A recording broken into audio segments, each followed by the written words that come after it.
한국국제교류재단은 어디 누가 나오셨죠? 국제교류재단?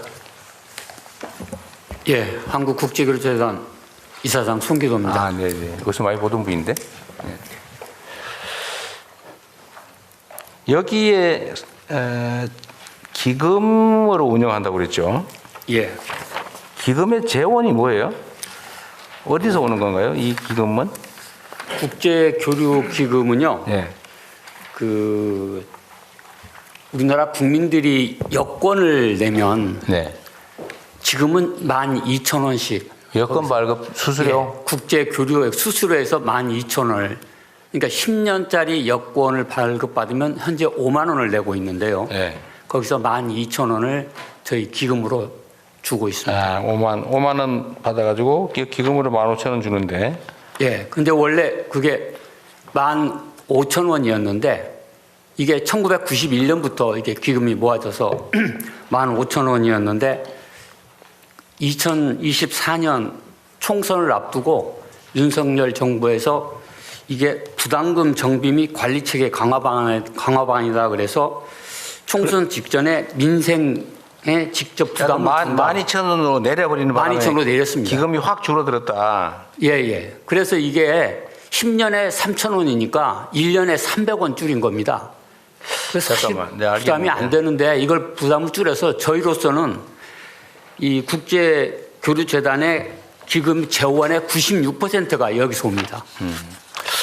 근데 굉장히 아까 타격이 큽니다. 잠깐만요. 5만 원을 내면은 15,000원을 그 중에 기금으로 받았다. 예. 그러면은 이걸 12,000원으로 내리면 지금은 그러면 여권 발급 비용을 47,000원 받고 있다 그 말입니까? 예, 그걸 그렇게 받았는데요. 아니 맞냐고요?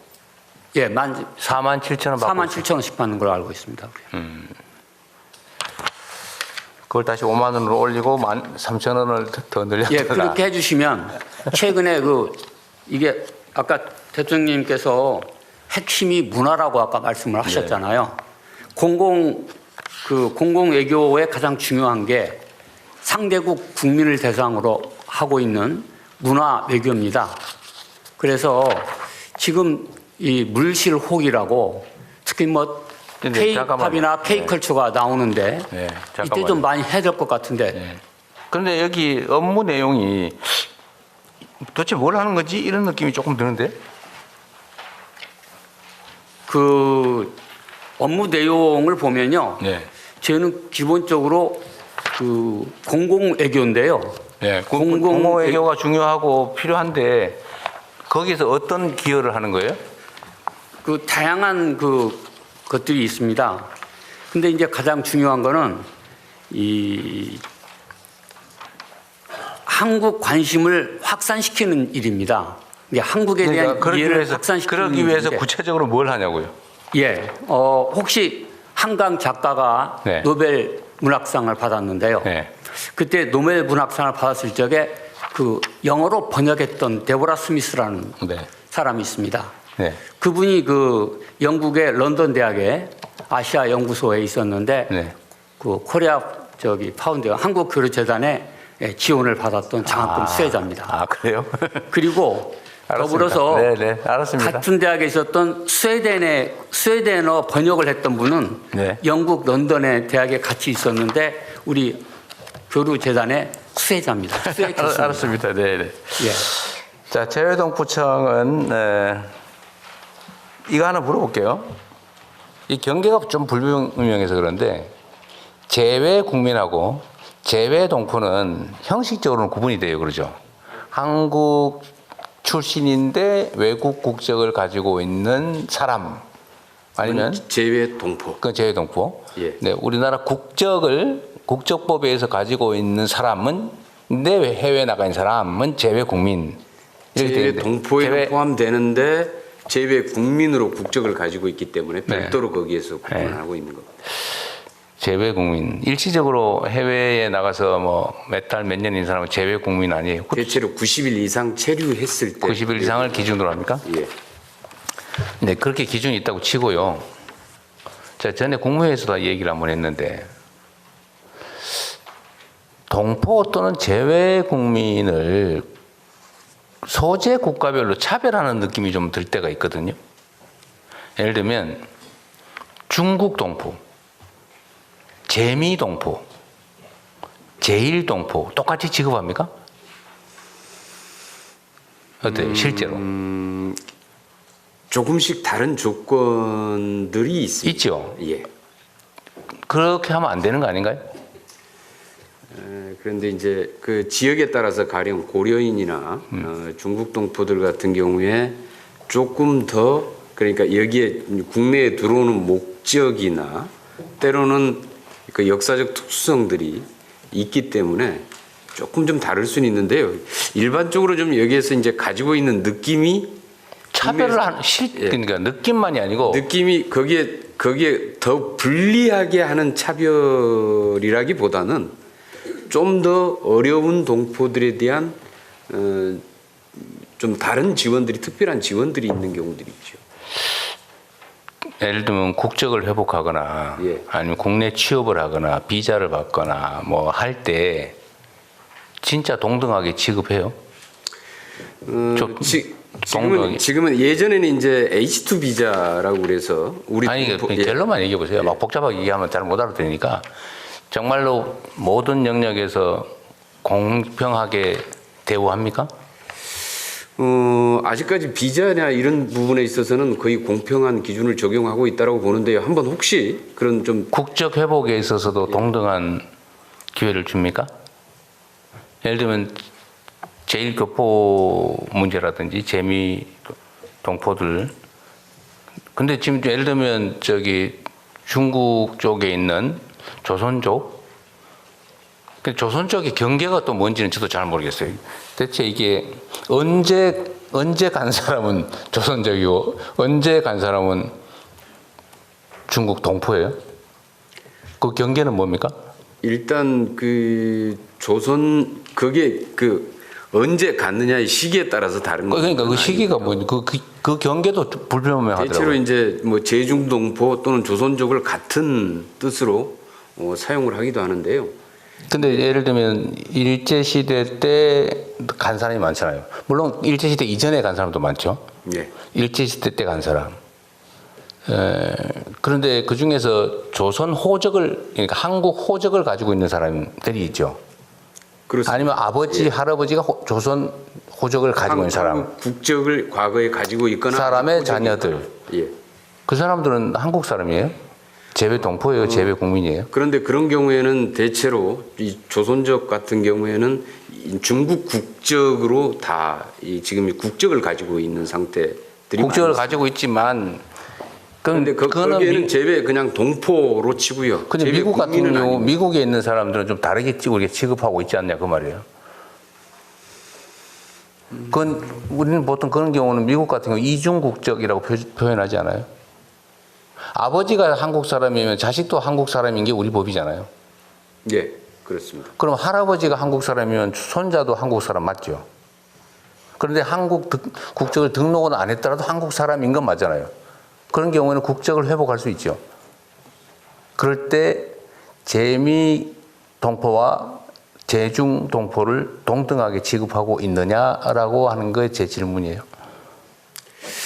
그 구체적인 조건까지는 좀 더 확인해봐야. 네, 좀 알아보세요. 내가 보기에는 차별이 있어요.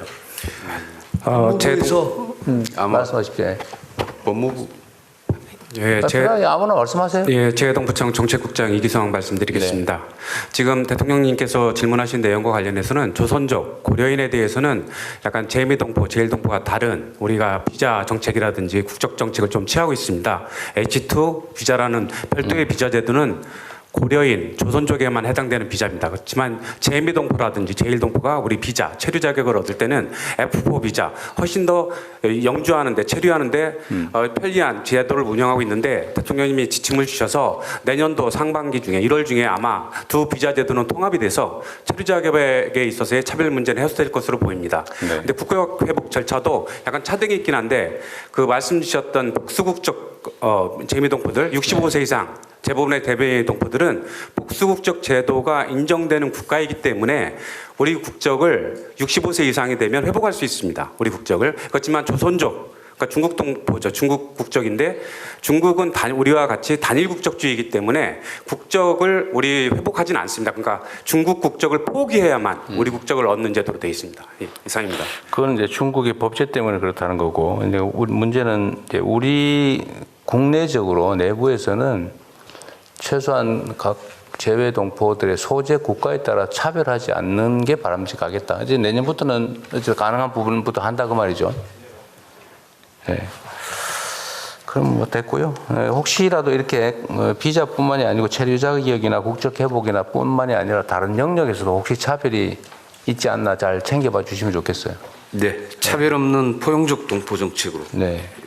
말씀은 잘하시는데. 실제로도 그렇게 가도록 노력하겠습니다. 그러세요. 예. 좀 적극적으로 좀 찾아보세요. 억울하지 않게. 얼마나 서럽겠어요. 그죠? 내가 가난한 나라, 힘없는 나라에서 하니까 나까지 무시당한다. 그런 생각이 들 수도 있잖아요. 재외동포 DB를 구축하시는 건 아주 훌륭한 생각이신 것 같습니다. 재외국민들의 참정권 보장 확대에 관해서 이 47페이지에 보면 써진 내용이 추가 투표소 설치, 뭐 순회 투표소 도입 이런 거는 투표 시간 연장 이런 걸 해서 투표권을 보장을 하겠다. 공직선거법 개정을 빨리빨리 하겠다라고 해놨는데 우편 전자투표 도입은 협의라고 써놨어요. 왜 두 가지를 구분했죠? 이게 지금 우편 전자투표 저기 미국이나 이런 데서는 대통령 선거에도 다 하는 거 아닙니까? 지금 OECD 38개국 중에서 28개 국가가 우편 투표를 네. 도입을 하고 있는데요. 지금 우리 같은 경우에는 이 부분을 도입하는 데 있어서 지금 그동안에 몇 차례 중앙선관위하고 국회하고 몇 차례 협의를 했는데 이제 우려를 제기하는 그 재외 국민들이 투표 못하게 하는 게 목표인 집단이 있어서 그러죠. 아마 우선 선관위에서 한번 우편 투표를 했을 경우에 회수율, 그러니까 각 국마다 우편 제도가 틀리기 때문에 한 나라면은 거기에 맞춰서 설계가 되면 되는데요. 이게 세계 주요 각국에서 우편 투표가 진행될 경우에 우편 제도, 우편 인프라의 차이가 다 존재합니다. 그래서 어떤 데는 한 달 걸리는 데도 있고요. 어떤 데는 투표를 했더니 선거 개표 끝난 다음에 한 며칠 있다 올 수가 있다. 그렇게, 예. 바로 이제 그런 문제가 하나가 좀 지적이 돼 있는 상태고요. 그래서 그러면은 우편 제도가 제대로 구축돼 있는 나라만 할 것이냐. 그럴 경우에는 또 그런 기준들이 또 애매모호해집니다. 그리고 이제 전자투표 같은 경우에는 아직 좀 시행을 해본 적이 없는데, 그 부분에 대한 지적이 눈으로 투표를 검증할 수 있어야 된다라고 얘기를 하기 때문에 지금 이제 만약에 보이지 않는 전자투표의 형태로 했을 경우에 부정선거에 대한 의혹 같은 게 좀 더 훨씬 더 제기되지 않겠느냐라고 하는 그러니까요. 우려들이 제기가 되고요. 그런 우려들이 물론 있겠죠. 있는데 지금 그런 우려는 국내 투표에도 사실은 이미 있거든요. 예를 들면 요양병원 네. 입원자들에 대한 투표는 지금 우편 투표하지 않나요? 예. 부분적으로 그 그런 게 지금 정신없이 우편 이렇게 거의 반의식 불명 상태에서 누워 있는 사람들 투표권은 누가 행사하는 거예요, 사실은. 그렇게 따지면 사실은 그런 문제는 똑같이 있는 것 같아요. 예. 문제는 그런 부작용 일부 문제가 있더라도 예를 들면 특수한 지역 국가에는 우편 제도가 좀 미발달 또는 좀 늦어서 그렇다면 보완책을 만들 때 그것 때문에 다른 나라에서 우편 투표할 수 있는 우리 재외 국민들의 투표권을 제한한다는 게 말이 안 되잖아요. 나라의 주인이라면서요. 그래서 지금 그런 해외에 나와 있다고 투표를 예.